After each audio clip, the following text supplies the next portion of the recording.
La Fórmula 1 sigue en pausa por esta cuarentena internacional que nos afecta a todos, lo que significa que de momento nos quedamos sin carreras, pero hoy te traigo mis 7 imprescindibles de Fórmula 1 que todo aficionado debería ver o leer, así que vamos a ello. Muy buenas, hoy te traigo este ranking de mis 7 imprescindibles, son series, películas, documentales y libros, todo un poquito mezclado. Más o menos lo intenté organizar como he podido, pero ha sido un poco complicado poner unos por encima de otros, así que vamos a ello. En primer lugar, en el número 7 pongo Williams, el documental de, bueno, tanto de Frank Williams como de su equipo y lo que significó para la Fórmula 1, creo que está muy bien hecho y que además es una persona muy peculiar a la que tuvo que ser muy complicado hacer un documental de este tipo, pero yo creo que refleja muy bien cómo vivía él la carrera y cómo la sigue viviendo hoy en día. Sí es cierto que solo llega hasta 2017, que digamos que no estaban tan mal como en 2019, creo que si se hubiese extendido ese documental o lo hubiesen grabado ahora en 2019, pues hubiese sido bastante más dramático. Pero bueno, en cualquier caso creo que está muy bien, te explica cómo fue la Fórmula 1 en aquel entonces, cuando empezó Frank Williams, cómo fue creando su equipo,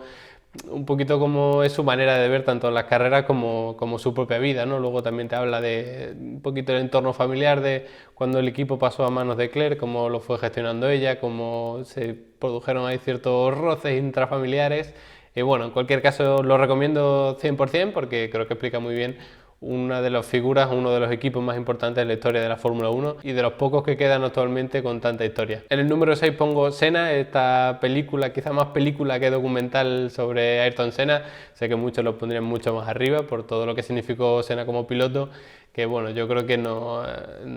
cabe debate, ¿no? No hay discusión de lo importante que fue,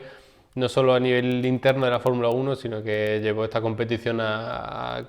todos los hogares, especialmente en Brasil, que hacía a la gente vibrar y emocionarse, ¿no? Uno de esos pilotos por los que la gente pagaría una entrada a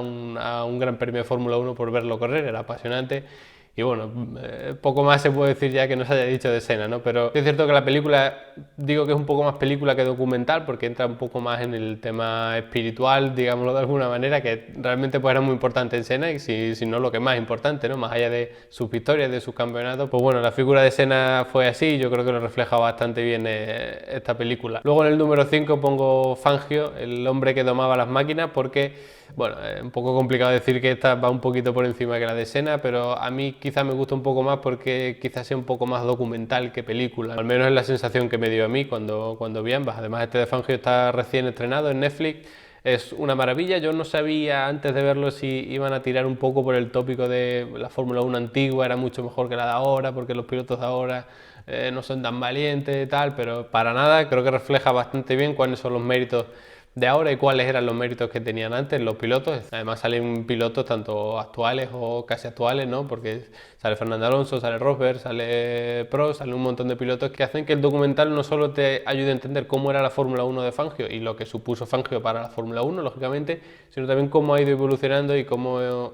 lo difícil que sería hoy en día tener a un Fangio, ¿no? Que sería imposible. Entonces lo recomiendo sin duda, además está recién estrenado, la calidad de producción me parece fantástica, es de Netflix, así que invito a todos los aficionados a la Fórmula 1 a verlo. En el número 4 cambiamos un poquito de tercio y voy a recomendar un libro, Cómo construir un coche, de Adrian Newey. Es un libro tremendo, yo lo leí en inglés, pero también está en versión española, imagino que bastante bien traducido. Y bueno, el inglés yo diría que se entiende bastante bien, lo que pasa es que sí es cierto que hay mucha terminología técnica que a lo mejor si no estás acostumbrado pues te cuesta un poco más. Pero en cualquier caso el libro lo recomiendo sí o sí, tengas conocimientos técnicos o no, porque es una maravilla. Además te pone ilustraciones propias de Adrian Newey para explicarte qué soluciones optaron en cada uno de los problemas que le surgieron, porque para mí es una de las cosas más interesantes del libro, ¿no? Cómo un equipo de Fórmula 1 afronta un problema y decide qué hacer. Si terminar de entender un coche que no son capaces de ver dónde está fallando o diseñar otro desde cero para hacerlo sin estos problemas o confiar en la suerte de que no surjan estos problemas y además ver cómo ha ido evolucionando todo a lo largo del tiempo, tanto los equipos técnicos como lo deportivo y todo lo que trasciende más allá de lo que sería el núcleo de la Fórmula 1 y cómo se expresa a los aficionados, a la prensa y demás. Entonces este libro lo recomiendo sin duda,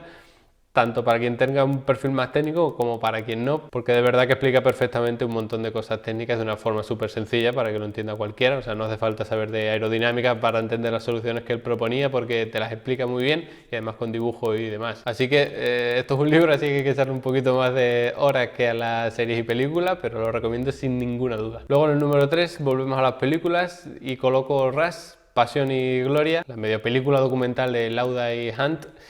Sí es cierto que esto también es bastante más película que documental, yo creo, porque bueno, hay ciertas dramatizaciones y ciertas escenas que quizás tiran un poco más para que cualquiera que ni siquiera sea aficionado a la Fórmula 1 le guste la película, pero bueno, yo creo que refleja bastante bien la amistad y enemistad que mantenían estos dos. Creo que la historia, sobre todo de Lauda, de lo que supuso para la Fórmula 1 fue tremendo, y lo refleja esto también bastante bien. Lauda fue un piloto que no solo consiguió títulos y victorias, sino que además pues era medio piloto, medio ingeniero, medio comisario deportivo, porque siempre veló por la seguridad. Creo que su aportación a la seguridad y a tomarse de verdad en serio la seguridad en la Fórmula 1 fue tremendo, lo refleja muy bien la película, y además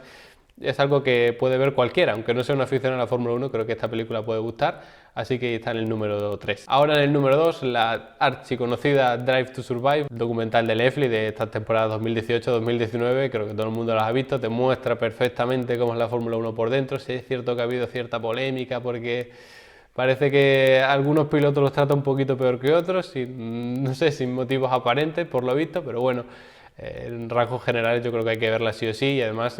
si alguien no la ha visto todavía, creo que la debería ver antes de que se retome la Fórmula 1, cuando sea, porque además te hace tener más ganas aún de verla. Y por último, en el número 1 tengo que poner un libro, Mi vida en la Fórmula 1, de Jorge Ramírez. Creo que es una auténtica obra de arte, una persona que ha estado en muchos puestos distintos dentro de equipos de Fórmula 1, incluso también en distintos equipos. Creo que explica perfectamente cómo ha ido evolucionando la Fórmula 1, lo que a él le hacía encantarse y desencantarse muchas veces de ella también. Creo que explica muy bien cómo vivía la gente cercana a un piloto que moría en la pista, todo el drama que ello conlleva, porque además él perdió grandes amigos, no solo gente dentro de los equipos. Entonces creo que su manera de explicarte las cosas y de ponerlo todo un poco en términos relativos de qué es lo más importante y qué parece importante pero no lo es tanto, pues a mí me parece un libro fantástico. Sí es cierto que aquí, si a alguien no le gusta la Fórmula 1, este libro no se lo va a leer de ninguna de las maneras, pero a alguien que le guste, creo que es un libro que engancha, que quiere seguir leyendo, quiere seguir aprendiendo, quiere seguir viendo cómo iba evolucionando él junto a la Fórmula 1. Y entonces pues es un libro fantástico, ¿no? Te cuenta incluso un montón de anécdotas de que unos equipos ayudaban a otros dentro de los propios mecánicos cuando tenían algún problema, un montón de cosas que a lo mejor hoy en día se han ido perdiendo, pero que bueno, que al final forman parte de la Fórmula 1, todo progresa, todo va cambiando, y estas son las cosas que tienen, ¿no? En cualquier caso, en el número 1 tenía que poner Mi vida en la Fórmula 1, porque es algo que creo que cambia la manera de ver la Fórmula 1, y cualquier aficionado creo que debería leer este libro para entender de verdad la Fórmula 1. Así que nada, este ha sido mi ranking. Sé que con algunas cosas estarás de acuerdo y otras no tanto, que habrá algunas cosas que hayas echado de menos en esta lista, pero bueno, te invito a que lo dejes en los comentarios y así hagamos el ranking aún más grande entre todos. Y nada, no olvides suscribirte y nos vemos en la próxima.